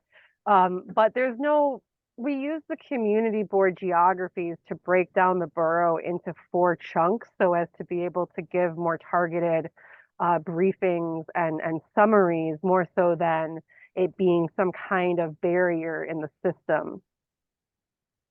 Well, Yeah, and I understand, yeah. Oh, I was just gonna say, I was gonna Oh, put a sorry. finer point on something that Kate said as well. We want to hear any and all feedback. I will say, I think I'll just flag that sometimes we do get requests for trips that cross the entirety of the borough, and we love to hear that. I think it's a difficult trip by car, by anything. So you can only imagine if you're having to stop quite often as well to serve the entirety of that geography as well, that it's also difficult. So I'll just caveat that. We're always happy to hear it, but I think like there are some great trips that would go from completely one end to the other, but very difficult to do. So yeah. I'm just curious as the next question. I know you mentioned that the buses that come into Manhattan would stop at First Avenue and 34th Street going downtown. Did you mean uptown or did you mean Second Avenue? So I mean that there would be a stop in both directions. So at East 34th and First Ave. So that's gonna be going First downtown? Avenue, No, and then continue, First Avenue goes uptown. Right, I know. Yeah. So that's what I was trying to would understand. then it continue across 34th Street? Is that what you're saying? Yeah, so I can bring it up on the map, but we have the stop in each direction. It's probably the So then stop. you'll have to stop on Second Avenue also, because That's Second what I'm Avenue saying. goes downtown and First Avenue goes uptown. Right, it said downtown, so that's why I was just curious. Yeah, so sorry about that. It's probably the labeling of which it's in our system as for now, but that's certainly something that we can So you're work on going in to, terms, yeah. just to be clear, you're going to have a stop on First Avenue and a stop on Second Avenue at 34th Street, is that correct? I'm pulling it up right now so you guys can Okay. see. Apologies, just real slow. It's gonna be on 34th in both instances. That's I'll a just- deep congestion point in Manhattan, being near the tunnels. and Yeah, everything let's else. switch So I- This is coming through the Wondering. tunnel and then going I down. just West don't End. understand. Okay, everyone should, every- be able to see my we are. screen now. Yeah, and I hear you about the congestion. Unfortunately, we have to, fortunately or unfortunately, we have to deal with that to get through the tunnel to access where we're going in Well, Queens, of right? course, no, of course, Fortunately, that because- means as long as we're sitting there, we might as well stop, right? So we have a stop on both sides. It's on 34th Street, so we'd be doing the FDR 34th into the tunnel, and then vice Then you're versa, not, yes. you won't have a stop on Second Avenue also then. Yes, I'm So coming it's in. on This- 34th, 4th Street, okay, All the 34th itself, Yes. yeah. Okay. okay. Okay. And then this is probably more a comment than a question. I brought it up here and I've heard the term outer boroughs. And I know people think maybe it's a term that has no meaning, but it's actually a very Manhattan-centric kind of elitist term. And so I would encourage people not to say they're just boroughs. And John Luke calls it better boroughs. I was just gonna think. I'm not gonna say that either. I will tell you that as somebody who now lives in Manhattan, but has lived both in Queens and Brooklyn, that I am constantly correcting my neighbors, my electeds, my community board people and everything else. It's something, and you should keep on doing it also. And Brooklyn is the innermost borough. It's the only one you have to go through another borough to leave the city of New York. Thank you. Okay. Yeah, so. Okay. Manhattan, Thank you very much. Judy, you have a question? Yes. Chris has a question. Okay. Jason's hand was up and Mr. X has. Okay, I was just wondering, this is to all of you, I don't know if any of you were on board when I gave the report about the governor's budget and the state of the state. If not, in there was a new interborough connection, the IBX having light rail going between. They're familiar with They know what it Trudy. is, true.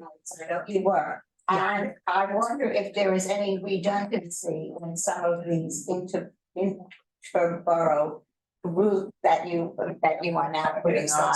No, this is very similar to how we've been handling Penn Station access in the Bronx. When it's built, we'll serve it. The IBX is a pretty unique dedicated right of way. We have included information in past presentations about where our bus routes might cross it and where we might be able to connect. And the truth of the matter is the options are myriad. And until we know where the IBX team wants to site their stations, other than knowing that it's coming and that we will connect with it, there's not too much that this team needs to do at this point in time. But we are aware, we're in touch with them, and we're pretty excited about the opportunities that that's going to open up when that new rail line comes online. So you are in touch with them. Oh, absolutely, Try to eliminate where possible any redundancy or. The timelines are so far apart, Trudy, that even Exactly. if we implement in 25 when we want to, it's still going to be several years until we know even where the IBX stations are going to be sited. So it's something that we would adjust for at the right time and place. Oh, because in the governor's state and. Judy, they work in the same, on the same I floor. understand, but and maybe I know they do. That's why I want to make sure that I have the correct information from both sides as I give it to other people who aren't in touch with anybody. And so even though the environmental review and planning study has been done, there is still, you are now proceeding with them to their next stage, just as you're going on with all of your different stages. In other words, you're working parallel. Absolutely. Okay, I just wanted to make sure, because sometimes these things fall through the cracks. Okay, thank you. Ready? Yes. First of all, hi, guys. Question that needs to be, I just want to be clear on the questions that there are some routes I see you're ending buses at supposed to be accessible stations. But there's still some concerns, and I did tell people to put it into the concerns and, put their ideas in. We still have communities in the border between Brooklyn and Queens that the buses are not going to be going from not just the Gateway Mall to Euclid Avenue train station, or want to go further into Queens to connect to the Q53 bus, because I've seen a lot of transfer connections with the Q8. But the problem is with the Q8 not going to the Gateway Mall, it's giving a person, that means they have to transfer additional bus. Can I just say, I think that this level of specificity should be taken up separately and put in, because. I did. Okay, but because I think that we have a very little bit of time left and a lot of people have questions and comments, and we also want to get to old business and new business. I will finish when I just finished what I was trying to say. There's a Okay. point, like, appreciate finishing what I'm saying. Not just for you, but just in general. No, I know what you're doing. I understand what you're saying. I'm not, no complaints. I agree with you, Lisa, and you're right. And thanks for backing me up on that question, because it is important that we do put that in. But the concern is we need to make sure that certain bus stops that you guys are taking away or moving it, we need to make sure, because I have said this before, senior centers, they have programs and Article 62, whatever, needs to be looked at. So can we please just recheck those lines? And I did send this to Caitlin already, but I just want to refresh in that. And that was pretty clear in their presentation, that they will be looking at things that are adjacent to stops that they're proposing to do away with. Neighborhood centers, senior centers, all kinds of things. And the reason I'm saying that is because not everyone is taking it seriously, but I want to be clear. Okay, thank you. Actually, we have somebody who we haven't heard from yet, and then we'll get back to you. Stephen Bauman. Got to unmute, Stephen. Okay, yeah, a couple of things that I've been asking for since this thing has come back in 2018 and so forth.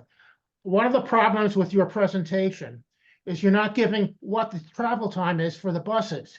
You're saying, hey, I'm gonna have to walk a little bit further for a bus stop, but you're not telling me how much quicker the bus is going to be when I get there. Sure. So actually, Stephen, we are now. May I continue? Oh, sure. I was just Thank going to you. answer your question. Well, no, I would like to, no, it's, again, you're not giving me what a schedule is going to be. Similarly, with the frequencies that you're telling me, that's very nice if a bus stop is going to be handled by two different routes. Let's say the frequency of each route is every 10 minutes. You're not telling me whether both buses are going to come at the same interval or whether buses are going to be sequenced every 5 minutes. That information is not in your presentation.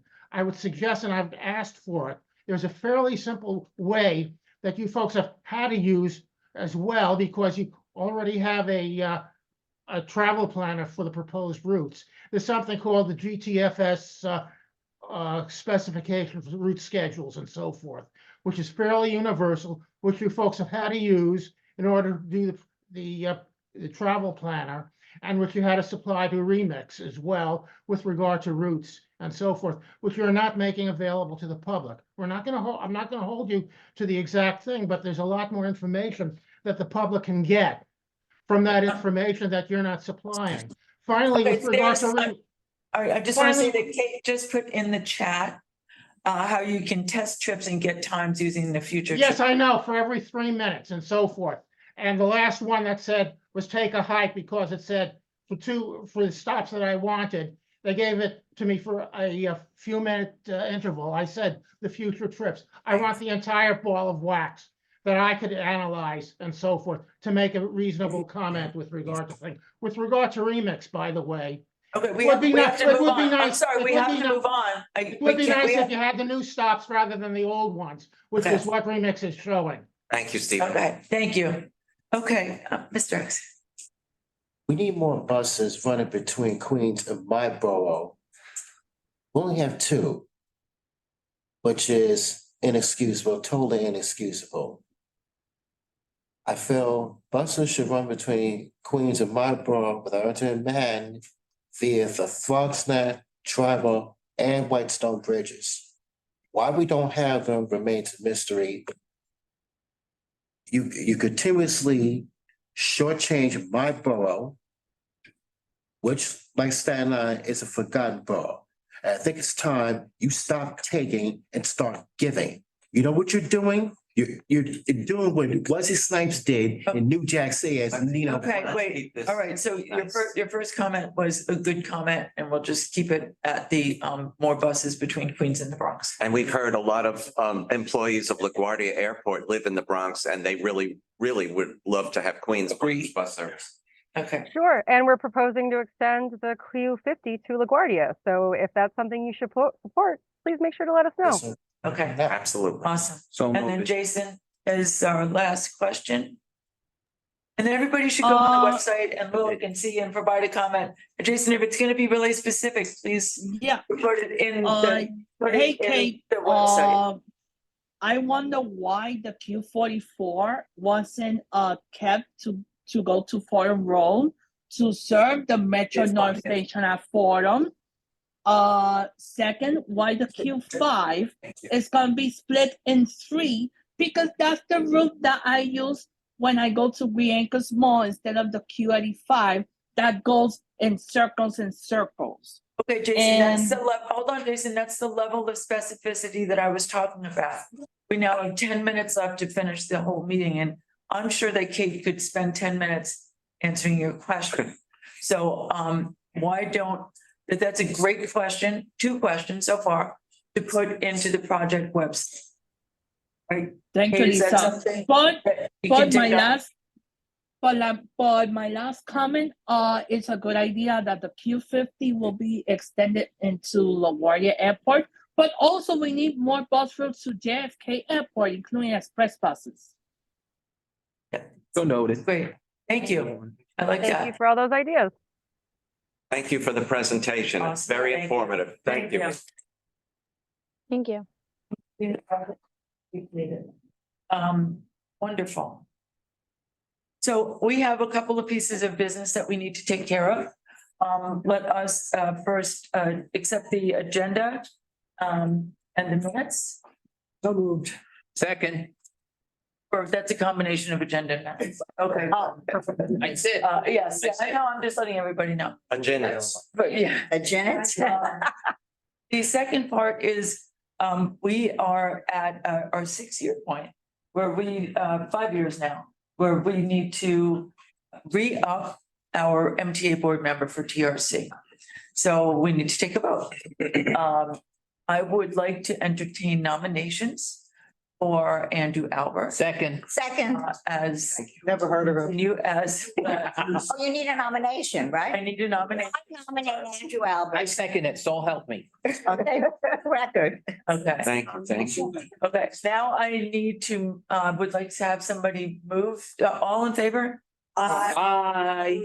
Okay. Now I'd like to have somebody move the nomination so that, into a vote, I do that. want, whatever I have. to do, I'm doing it. And I can second whatever. Now we're voting, Whatever. to have Andrew continue as our MTA board member He has to, for TRC. has to. So may I have a vote on that? Aye, aye. Okay, Thank you, You thank got the whole world saying. thank you. So that's taking care of our thing. That was fast. Business. I'm gonna take 2 minutes to just give you an overview of Jessica yesterday sent our budget testimony out. We have copies of it here. We went up to Albany, and to who's we is Jack and Kara and myself went to Albany and testified in front of the joint budget at the joint budget hearing on transportation. Can we get a copy? Absolutely. Sure. And we testified on in support of the projects that Trudy gave details on. And support of the additional funding for transportation that Trudy gave details on. In support of the resiliency work that Trudy gave details on. And in support of some additional priorities that we'll have, bless you, that sneeze on the truth. And in support of some additional priorities that we've identified, including voting membership for our MTA board members, which we are getting some terrific traction on this year. So hopefully that'll move into the next level. We are also looking at why aren't senior disabled Medicare fares eligible on the Long Island Railroad and Metro North in the morning peak. Yes. And we are trying No, to. They're not. They're not. Time they're not. Not in the morning $7 if you're in Queens. On the Long Island Railroad. Or Metro Metro North North. Or Metro. in the morning. peak. So we are trying to ramp up not just support, but some funding for that. So we just need to find out how much it's gonna cost, which has been part of the battle. We are looking at State Ticket Weekly, and we're looking at fares on the commuter rails in New York City. So those are our 4 priorities that we're pursuing, in addition to making sure that our support of the priorities that the governor outlined are known. Okay, let me, I guess I didn't make clear that this was the governor's Yes, agenda and everything else. Now the real fun starts, because now the negotiations right. go with members of the state senate and the assembly. So my question to you, your meetings were all with legislators, right? And we met with the governor's office. also. Governor's office Yes, also. we met with them also. Did you get any sense, especially from the state senate and the assembly, how they, because what I presented today was, they saw, obviously they saw it wasn't just give it to me. And I'm just wondering if you got any sense of their feelings about, or what they were going to do about what the governor had proposed. Sure. The Senate and the Assembly, just for those who aren't as deeply ingrained, each put out their own budgets that are known as one house budgets. And then they come together and have one, and then they have three people in a room and. And they have something called the big mess. Right, right. That's his official name, by the way. So, you know, there are, each of the Assembly and the Senate have priorities. The governor has priorities. Housing was a big sticking point last year. The governor has come up with a hopefully third time is a charm for the way that housing can work as TOD. And it ways that the MTA Oh, yeah. and other public agencies and authorities have a role to play in housing on state land and authority on land. The MTA is working on now also. We wanted to show our support for that too. Big housing projects are projected at three of the four new Bronx, Right, Metro North. right. That's there are and zoning, stations. there are zoning Yep. changes that are in the works for that now that we've testified and submitted testimony and support for. I like it. Yeah, so, The city people, and because it's the mayor's big issue, is funding for the, what is it, they call them different names, immigrants. migrants, yes, Immigrants, that's right, but that's right. So that's basically everything that's on the front burner right now. But that's why I said I was very pleased to see that, even though that was the main thing on housing, as you say, and education, that we had a separate category. Yes. In the mayor's budget and in the governor's budget and the state of the state message, which doesn't always happen. And that was really good. Yep, definitely. So we're going to continue to pursue. And then just in terms of congestion pricing, the hearings are coming up. The portals to submit comments is open. We will be asking people to testify in person. So noted. We will write your testimony. We will sign you up. We'll send out dates and times when that's happening. We'll feed you. We can do that. I was at a seminar in Washington where the federal government said that we could feed you. So I'm not saying. But it's really critically important for the projects that you see that are also available on the RPA website, but we can share with you electronically to make sure that they have. So Please forgive me, I must time run frame this for the board briefing testimony. in 2 minutes. And now you are officially there. Next month, couple of months. February starts February 29th. And it ends March. So, yeah, it's 3 days. Thursday, Friday, and Monday. Yeah. So we're asking each of our councils to do that. So. I know we have old business and new business. Email us. Anyone have anything to discuss right away? No, I just have new business, but I can actually put it on an email, That would be super. which I already did. The old business I'll phone the office. I remembered what my hallucination was with the fair, but the new business though, there was something in the Gothamist that talked about. The R211. That's correct. So Yeah. Andrew's gonna ask we questions. about- saw Right. a way that the train could dismount, Yep. mid-car, so I don't. We were looking at our picture. We went back and looked at our pictures and Right. videos. Right. So Andrew's gonna ask about that. Yep. It was only on one website or one media. Oh, no, it's everywhere now. Oh, God. I thought it got. It's on. 11T. Yeah. About how to, about the R211. Yeah. So, and Andrew's gonna We're on find it. out more about that because of the photos and the visit that we had. Right. It's gateway. So, Just why does it take 6 months to change 3 escalators and close down a whole section?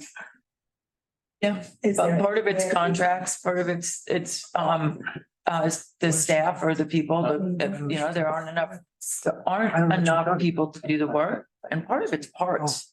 Some of the escalators, it depends. I want to put on my Jano hat, which doesn't fit me, but Don't want to mess your hair.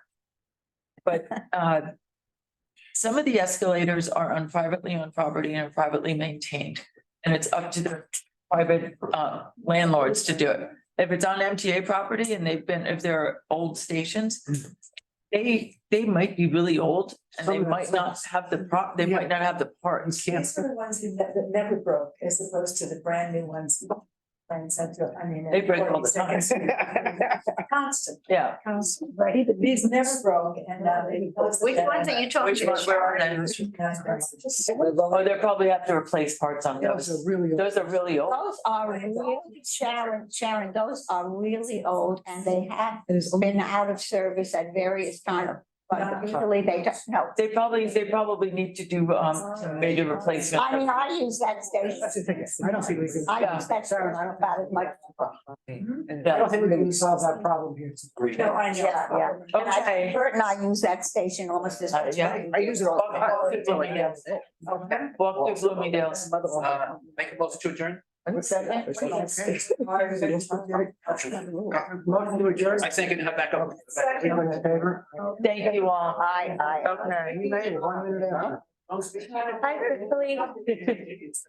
Hi, thank you. All right. Switch to 201. All the time. Yeah.